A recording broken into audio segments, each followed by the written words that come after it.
నమస్తే అండి. నా పేరు డాక్టర్ కే ప్రజ్ఞ, కన్సల్టెంట్ ఫిజిషియన్, ప్రజ్ఞ జనరల్ హాస్పిటల్, రాజమహేంద్రవరం. ఈరోజు మనం జాండీస్ అంటే కామెర్ల గురించి ఫ్యూ పాయింట్స్ తెలుసుకుందాం. సో పేషెంట్స్ మా దగ్గరికి తెల్ల కామెర్లు, పచ్చ కామెర్లు అనుకుంటూ వస్తారు. సో తెల్ల కామెర్లు అంటే రక్తహీనత, పచ్చ కామెర్లు అంటే జాండీస్. అసలు ఈ జాండీస్ ఎలా వస్తుంది? మన బాడీలో బిలిరుబిన్ అనే పిగ్మెంట్ ప్రొడ్యూస్ అవుతుంది. సో ఇది ఒక దారిలో డక్ట్స్ ద్వారా వెళ్తూ ఉంటుంది బయటికి. సో ఇది ఎప్పుడైనా ఈ డక్ట్స్లో అబ్స్ట్రక్షన్ వచ్చినప్పుడు ఈ బైల్ అనేది లోపలే ఉండిపోయి అది వెనకాలకి రావడం వల్ల మన బాడీలో బయటికి వెళ్లకుండా అది మన స్కిన్ కింద, కళ్ళ కింద, నాలుక కింద అలాగా అక్యుములేట్ అయిపోయి మనం పచ్చగా కనిపిస్తాం. సో 3 పాయింట్లు దాటిన తర్వాత మినిమము కళ్ళల్లో కనిపిస్తుంది అనమాట. సో ఒక పేషెంట్ మా దగ్గరికి ఇలాగా కళ్ళు పచ్చగా అయ్యాయి, యూరిన్ ఎల్లోగా వస్తుంది, మోషన్ వైట్ కలర్లో వస్తుంది అనుకుంటూ, ఆకలి తగ్గిపోయింది అనుకుంటూ వస్తారు. సో ఫస్ట్ హిస్టరీ తీసుకుంటాం. ఎన్ని రోజులుగా మీరు ఇలాగా ఆకలి మందగిచ్చింది, ఎన్ని రోజులుగా మీకు స్కిన్ ఎల్లోగా, కళ్ళు ఎల్లోగా కనిపిస్తున్నాయి, సో మీకు యూరిన్ ఎలా ఉంది, మోషన్ ఏ రంగులో ఉంది, ఫీవర్ ఏమన్నా ఉందా, బయట ప్రాంతాలకు ఏమైనా ట్రావెల్ చేసి వచ్చారా, మలేరియా, డెంగ్యూ జ్వరాలను మనం రూల్ అవుట్ చేసుకోవాలి. లేకపోతే ఏమైనా మందులు వేసుకుంటున్నారా, కొన్ని రకాల డ్రగ్స్ వల్ల ఏమైనా వచ్చిందా, లేకపోతే మీరు ఏమన్నా ఆల్కహాల్ తాగుతున్నారా. సో ఇలాగ మనము వాళ్ళని కొన్ని ప్రశ్నలు అడిగి తర్వాత బేసిక్ బ్లడ్ టెస్ట్లు చేయవలసి ఉంటుంది. లివర్ ఫంక్షన్ టెస్ట్లని, వాళ్ళ హిమోగ్లోబిన్ ఎంత ఉంది, ప్లేట్లెట్స్ ఎంత ఉన్నాయి, బాడీలో ప్రోటీన్ ఎంత ఉంది, సో వాళ్ళ లివర్ ఎలా పనిచేస్తుంది అనడానికి పీటీఐఆర్ అని ఫ్యూ టెస్ట్లు. సో ఈ బిలిరుబిన్లో కూడా 2 రకాలు ఉంటాయండి. కామెర్లలో కూడా మనము కాంజుగేటెడ్, అన్కాంజుగేటెడ్ అంటాం మెడికల్ భాషలో.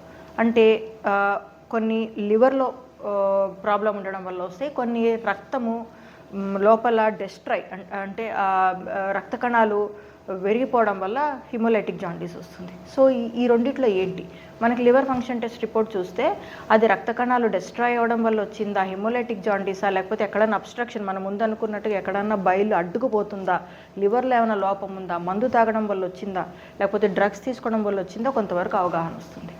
దాన్ని బట్టి మనం అవసరమైతే కడుపు స్కానింగ్, లివర్ సైజ్ ఎంత ఉంది, బైల్ డక్ట్స్ ఎలాగున్నాయి, ఏమైనా స్టోన్స్ ఉన్నాయా, ప్యాంక్రియాస్ ఎలాగుంది, ఇలా చూసుకుంటాం. సో ఈ రకంగా మనము కామెర్లు ఏంటి, కారణం ఏంటి, అవి ఫ్యూ టెస్ట్ల వల్ల తెలుసుకొని యూజువల్గా దానికి కొన్ని మెడిసిన్స్ ఉంటాయి. సో మనం అనుకున్నట్టుగా అది అబ్స్ట్రక్షన్ ఎక్కడన్నా అడ్డుకోవడం వల్ల వస్తే అవసరమైతే మందులు, లేకపోతే సర్జరీ. అదే రక్తం డెస్ట్రాయ్ అవ్వడం వల్ల కనుక వస్తే అది ఎందుకు డెస్ట్రాయ్ అవుతుంది, ఏమన్నా ఫీవర్ వల్ల, మనం వేసుకుంటున్న మందుల వల్ల, ఆల్కహాల్ వల్ల, లేకపోతే ఇంకేదైనా కారణాల వల్ల, అవన్నీ ఎలిమినేట్ చేసుకుంటూ మనం ట్రీట్మెంట్ ఇవ్వవలసి ఉంటుంది. మనం ఇక్కడ గమనించవలసింది ఏంటంటే, చాలామంది పేషెంట్స్, మేడం వైద్యం స్టార్ట్ అయింది, మేము అడ్మిట్ అయ్యి ఇన్ని రోజులు అయ్యింది, కానీ కామెర్లు తగ్గట్లేదు, ఇంకా మనకి 5 పాయింట్లు 6 పాయింట్లు అలాగే ఉంది అని, ఇంకా మనిషి పచ్చగానే ఉన్నాడు అనుకుంటూ వరి అవుతారు. సో ఇందులో మనం గమనించవలసింది ఏంటంటే, ఒకసారి మనకి బిలిరుబిన్ పెరిగిన తర్వాత అది తగ్గడానికి మినిమం 2 వారాలు పడుతుంది.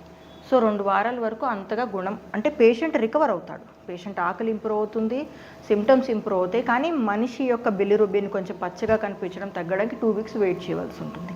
ఈ 2 వారాలు వాళ్ళు వెయిట్ చేసి ఓపిక లేక యూజువల్గా వాళ్ళు చెట్ల మందులు, అంటే మనకు తెలియని పసర్లు, అలాంటి అన్ఆథరైజ్డ్ ఆల్టర్నేటివ్ మెడిసిన్ తీసుకుంటారనమాట.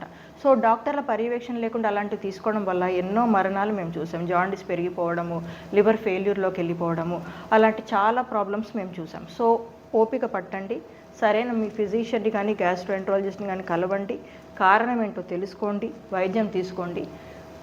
2 వీక్స్ వరకు తగ్గడానికి టైం పడుతుందని ఆలోచించండి. సో ఇది మనం జాండీస్ గురించి ఫ్యూ పాయింట్స్. సో మీరు ఎప్పుడన్నా మీరు పసుపుగా అలాగా కనిపిస్తున్నట్టుగా ఆకలి మందగిచ్చి అలాగా మీకు సిమ్టమ్స్ కనుక ఉంటే డాక్టర్ని కన్సల్ట్ చేయండి. ఇంకోటి జాండీస్ మిమిక్స్ అని కొన్ని ఉంటాయి, అది వెరీ రేర్, బట్ మనం ఈ టాపిక్ డిస్కస్ చేసుకుంటున్నాం కాబట్టి ఒక పాయింట్ చెప్తాను. ఈ క్యారెట్స్ అవి ఎక్కువ తినే వాళ్ళలో, అంటే బాగా ఎక్కువ తినే వాళ్ళలో యూజువల్గా అరచేతులు, అరపాదాలు కూడా కామెర్లలా కనిపిస్తాయి, కానీ దాంట్లో వేరే ఏం సిమ్టమ్స్ ఉండవు, మనిషి ఆరోగ్యకరంగానే ఉంటారు. అది that is very rare, but just for educational purpose ఒక పాయింట్ చెప్దామని చెప్పాను. So don't worry, consult your physician when you have any problem and get right treatment. Thank you.